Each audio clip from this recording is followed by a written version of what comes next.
If you're a subscriber to my channel, you know that I am no fan of corporate Democrats, and you know I've also been focusing on particular in Joe Biden in recent weeks. Now obviously he's recently announced that he is going to run for president, and in my opinion he has always been an awful politician, but what has made him relevant is that he was vice president to one of the most popular presidents of the post-war period. Love or hate Obama, he does poll extremely well, and that is really why Biden is running. Because if we look at his past run to president and we look at his overall record, he's a truly awful politician. So this is part one of a video series I will be making about Joe Biden, and this part focuses on his racist policies. Now notice in the video title how I use the word takedown instead of breakdown, because a breakdown kind of means you're just going to break down someone's record, talk about the good and the bad, and a takedown to me means I'm going to be focusing on the bad stuff he's done, and that should disqualify him for most people because his record is truly horrible. And if there is anything good he has done, it doesn't really compare to all the awful stuff he has done. So without much more delay,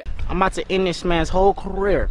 Biden was elected to be Senator of Delaware in 1972, and he took his seat in 1973. He ran his campaign on withdrawal from Vietnam, the environment, healthcare, civil rights, and general change. He became the 6th youngest senator in US history at the age of 30, the minimum age required to become a senator. Just prior to him taking his seat, his wife and 1-year-old daughter were killed in a car accident while Christmas shopping. His 2 sons were also injured. Biden's racist policies began quickly in the Senate. Although he claimed to be friendly with his local African American community in Delaware, his policies showed an enormous lack of understanding of the issues black people faced in America. In the 1970s, in an attempt to remedy racial segregation, cities started to transport black students from cities into suburban schools and white students into inner city schools. Biden became very controversial as he was one of the program's fiercest opponents. This program was called busing. Biden called busing the atom bomb of anti-discrimination weapons and worked to stop it in his home state, calling it the single most devastating issue that could occur to Delaware. In 1975, he put forward an anti-busing provision that barred the Department of Health, Education and Welfare from using federal funds to assign students or teachers by race. This broad language actually barred the department from taking anti-segregation actions beyond busing. The amendment Biden put forward was meant to be a softer alternative to the one put forward by Jesse Helms, Biden's well-known racist friend. The rhetoric was also racist. Biden claimed that legitimate desegregation was only supposed to end obvious racist segregation, and that in some forms, integration was actually racist and insulting. It is then not surprising Biden's policies started getting vocal support for anti-integration racists. Biden boasted in 1975 that he had made it respectable for long-standing liberals to raise questions with busing. The New York Times and Washington Post both labeled Biden's actions as a crumbling of the federal determination to achieve equal justice and said it was a real threat to the gains of the 60s and the decency of society. A coalition of civil rights organizations, including the NAACP, later sued over Biden's amendment. For some context, fellow presidential candidate Bernie Sanders was the president of his university's core chapter a decade earlier in 1963. He was also involved in civil rights action to end housing discrimination in both his university and the local area. Bernie is a year older than Biden. Even at the time, Biden's policies were unjustifiable to anyone wanting equality. Biden doubled down on this stance and a year later put forward another bill, barring federal judges from ordering busing unless they could prove that there was intentional discrimination going on. At the time, both pro and anti-busing groups said it was the most far-reaching anti-busing measure to receive serious consideration in the Senate. It was voted down in a close vote, but Biden believed it was shown that the Senate would help him kill the support of busing. Has Biden been apologetic for his clear racist policies? Not really. As late as 2007, Biden called busing a liberal train wreck. Biden continued his push of racist policies in the Senate in the coming decades, including waging war against drugs and crime and helping to create the mass incarceration that America now sees today. Biden spent the 1980s pushing tough on crime policies that seriously hurt minority communities. Biden worked with his described friend, Strom Thurmond, to pass several bills that fundamentally reshaped the American criminal justice system in the direction of mass incarceration. Thurmond was a Dixiecrat who had joined the Republican Party in response to the Johnson administration's Civil Rights Bill in 1964. In opposition to a previous Civil Rights Bill in 1957, he conducted the longest filibuster by a lone senator at 24 hours and 18 minutes. He never renounced being against against integration. As the saying goes, a man is known by the company he keeps, and the company Biden kept was often vile. At Furman's funeral, Biden eulogized him as a decent man. The pair, along with Senator Ted Kennedy, had worked on earlier unsuccessful proposals to raise maximum penalties, remove a directive requiring the US Sentencing Commission to take into account prison capacity, and created the cabinet-level drug czar position. In 1984, they passed the Comprehensive Crime Control Act, which, among other things, abolished parole, imposed a less generous cap on good time sentence reductions, and allowed the Sentencing Commission to issue more punitive guidelines. In 1986, Biden voted for the Anti-Drug Abuse Act, which was voted down by Republicans, and he also voted for its 1988 iteration, which was passed due to a Democrat majority. The bill helped create a regime of harsh mandatory minimum sentences for drug possession, and a racist 100-to-1 sentencing disparity between crack and powder cocaine. A death penalty was also imposed for crack-related murders, and it barred both drug dealers and users from getting government benefits, an amendment Biden specifically voted for. Like many at the time, instead of trying to address the causes of drug usage and drug dealing, which is often poverty, Biden sought to demonize these groups. The war on drugs directly targeted minorities, meaning the policies Biden pushed and drove destroyed minority communities. In a speech in 1991, Biden would brag that it was under his and Furman's leadership that Congress passed a law sending anyone caught with a rock of cocaine the size of a quarter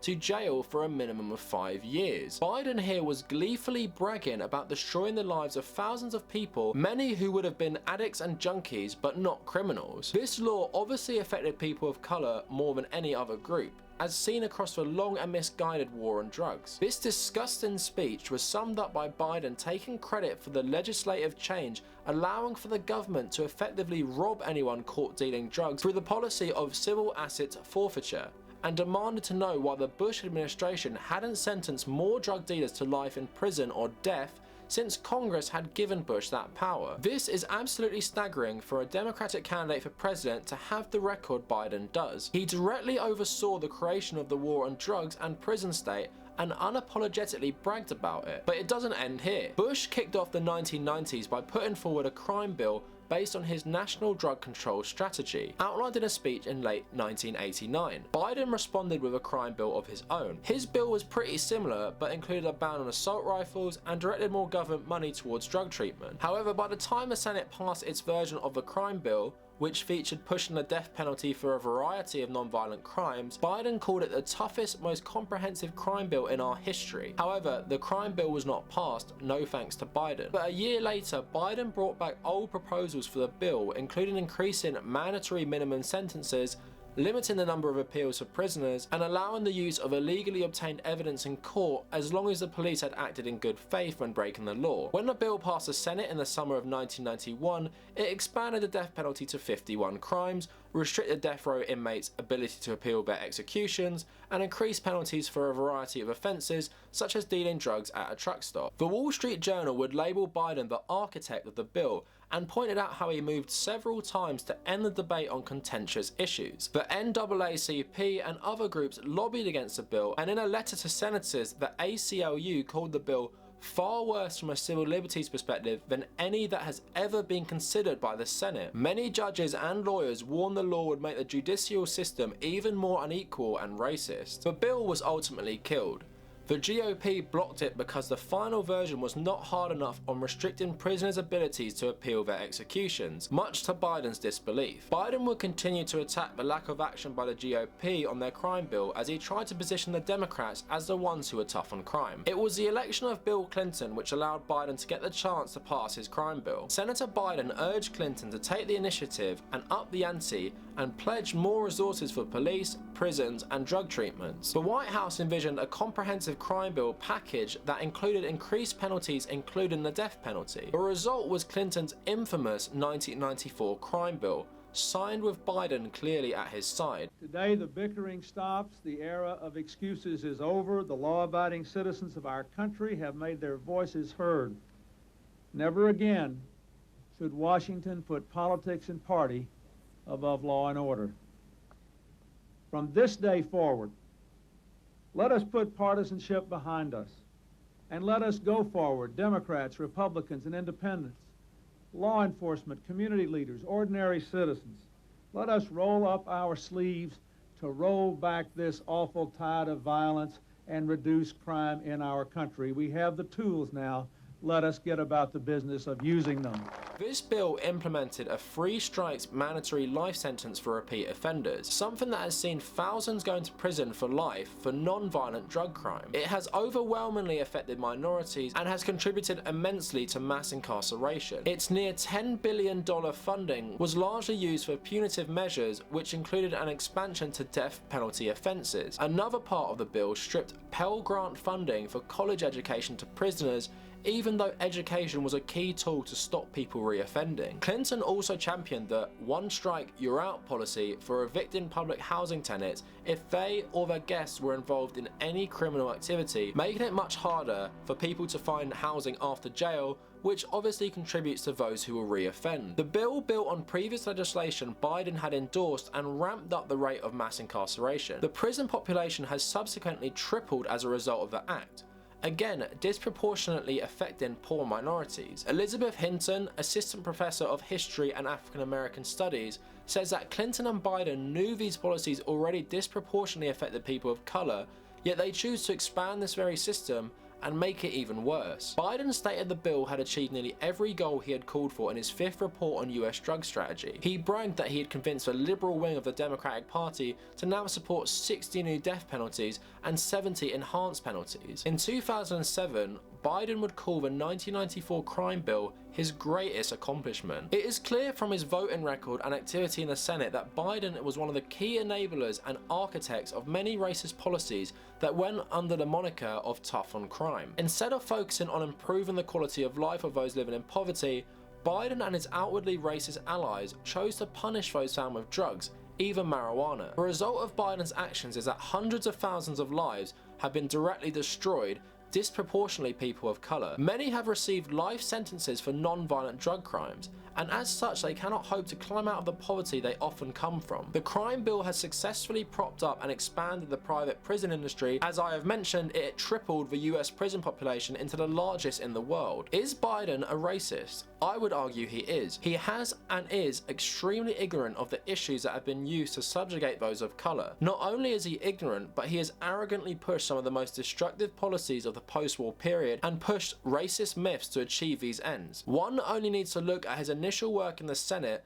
and his racist fight against integration with his anti-segregationist allies to see that Biden has always been a proponent of racist policies. Someone with a record this awful on race in America has no business being a candidate in this cycle's Democratic primary. No person who championed and celebrated his racist policies should be considered by any Democrat as a potential future president. His contemporary Bernie Sanders proves that Biden's tender years are absolutely no excuse for any of his past actions. The crime bill is the culmination of Biden's racist past, something that has been responsible for untold destruction of millions of lives in America. And this is just part 1 of my Biden takedown. So that is the conclusion to part 1 of my video series on Joe Biden. Let me know what you think in the comments. Is there anything I missed out? Is there anything that's super surprising to you? Because if I'm honest, when I was researching this, although I knew a lot of this stuff, I wasn't aware of the depths of his involvement in a lot of this stuff. But anyway, if you want to get the message out about Biden, please share the video. Maybe consider subscribing to the channel and liking the video as well. If you want to find me on social media, please find me